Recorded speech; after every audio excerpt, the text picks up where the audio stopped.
Let me ask you something, and I need you to be honest with yourself.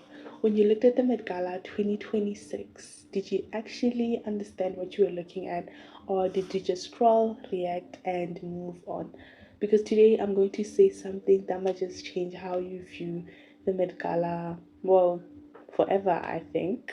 So, the people you think won the Met Gala actually did not win. If you're thinking of it as the best dressed list right now, you are already missing the real game.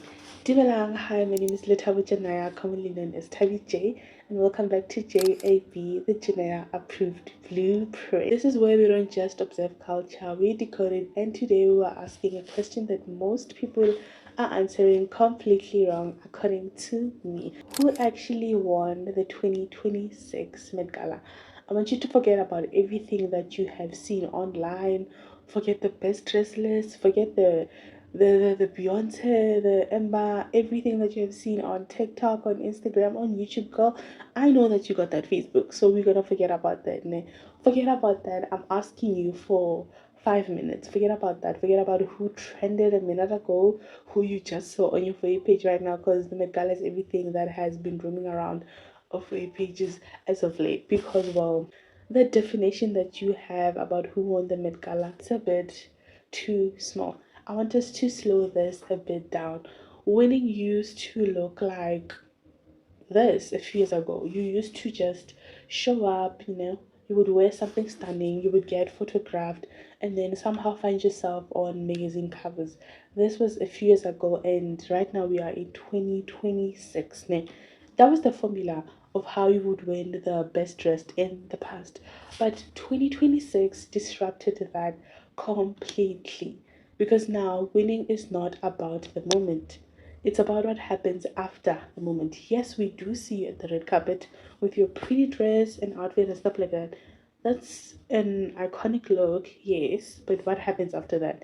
This is where now the trends come in, where the social media comes in, where the people react and all of that. Let me explain that for you in a way that you would understand. What happens after the moment is who controls the conversation, who extends the narrative, and who stays relevant beyond the red carpet. As much as we might see you on the carpet looking all glammed up and pretty, it's all about what the audience decides to do that. Or your people, your fans, the people who appreciate you, that really push that narrative. Or did you really win, or did you really not? Because now we need to realize that the Met Gala is no longer just the destination of your outfit, it's actually a launch point to many of these artists and people that are, showing case at the Met Gala. Now I want us to talk about something else, which is the people that nobody actually talks about enough. And this is our stylists, our creative directors, the image architects.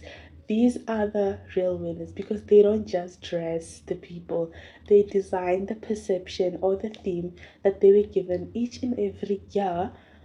By who? By the Met Gala or our famous director, Miss Anna Wintour. Because now you need to realize that these creative, they decide on certain things such as what message is being sent, what identity is being presented, what the audience will interpret, and well, here's the truth, unfortunately. The celebrity is the face of the product that the designers have produced themselves. Okay? So now what realization does this give us?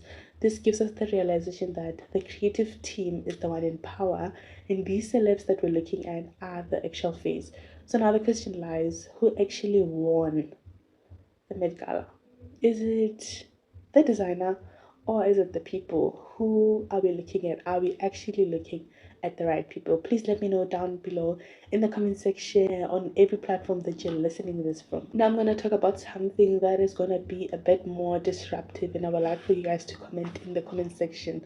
We are going to be talking about the people who weren't actually in the room but still dominated it. Who am I talking about, or what am I talking about?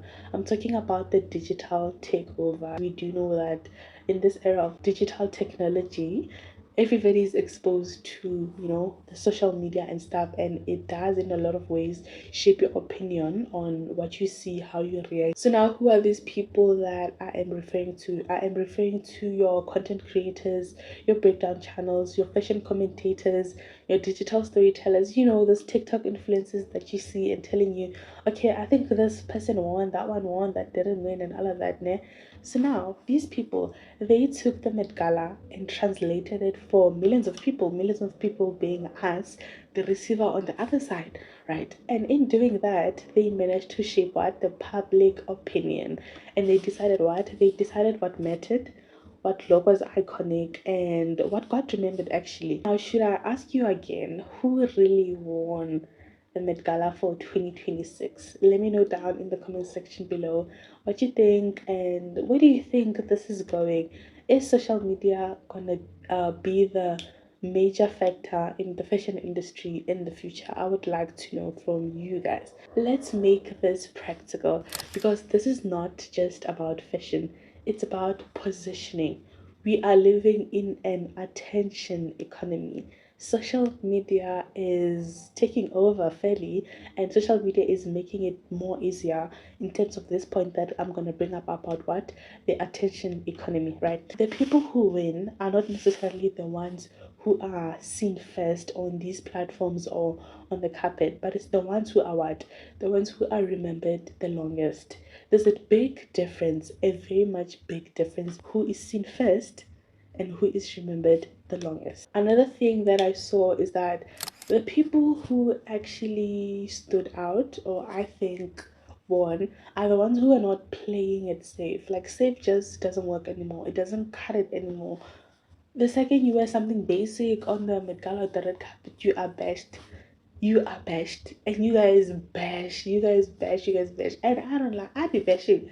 I be bashing in my own room, and I'm like, okay, I could literally go buy that at Foschini. I could go buy that at Zara, because we expect so much more from the Met Gala, especially because not everybody can get invited. You do need to get invited, and you do pay a lot of money, about $75,000 to be there. So we are expecting, some big things. And there comes the part where we don't want people who played safe anymore. We don't want people who play it safe anymore. We want something out there, something extravagant, something that really stands out. Let me break down what does safe mean, and what does it cost. So the thing with safe not working anymore, it's because like safe is invisible. Like, I've seen that so many times that I'm just gonna pass by and be like, oh, the real winners. Who are the real winners? The real winners are the people that made people uncomfortable. You know, the one that you're like, I don't like that, or oh, okay, what's going on? Those are the real winners. Why do I say that? They make people question.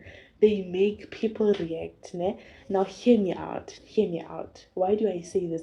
Because the reaction equals reach. Them getting a reaction means they did what? They were able to reach you and get something out of you. So, are they the real winners? I think so. Now let's bring this back to you, because that's what we do here at JAB, at the Janaya Approved Blueprint, right? Because this is where most people disconnect in terms of the Met Gala. Like, you watch the Met Gala and then you don't apply the lesson, right? What is the lesson that people should be getting when it comes to events like the Met Gala and so forth? Here's what I have for you guys. You need to stop trying to be liked and start trying to be understood. There's a huge difference between trying to be liked and trying to be understood. Another lesson is that don't chase visibility, but rather start chasing you being able to build a narrative towards your look. Because yes, we do see it, but what do we think about it? Because that's the thing that gets us going and talking about those Met Gala looks, on the TikToks and the Instagram, every single way, right? Here's the other thing.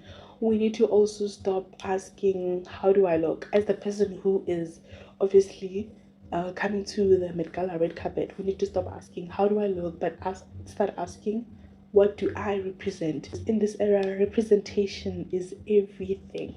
Here are my final thoughts about the Met Gala, because I know you guys have been waiting for my final thoughts about this. My final thoughts are that the Met Gala didn't crown winners this year. Yeah. I know you guys are like, oh, what the hell are you saying? Yes, I'm saying what I'm saying. The Met Gala didn't crown winners this year. I feel like it exposed them, and the ones who understood the system actually walked away with more attention to them because they understood the assignment. The assignment is to reach people, get the reaction, you know. So those people are the ones who do what, who understood the assignment because they were able to do what, they were able to work with influence. I would like for you guys to let me know down in the comment section below what you guys think and things like that. What do you think about who actually won the Met Gala of 2026? That's it from me to you guys. I'm your host 𝙤𝙤𝙨𝙀, commonly known as Tavi J, and this has been the Janaya Approved Blueprint. I'll see you guys in the next evolution.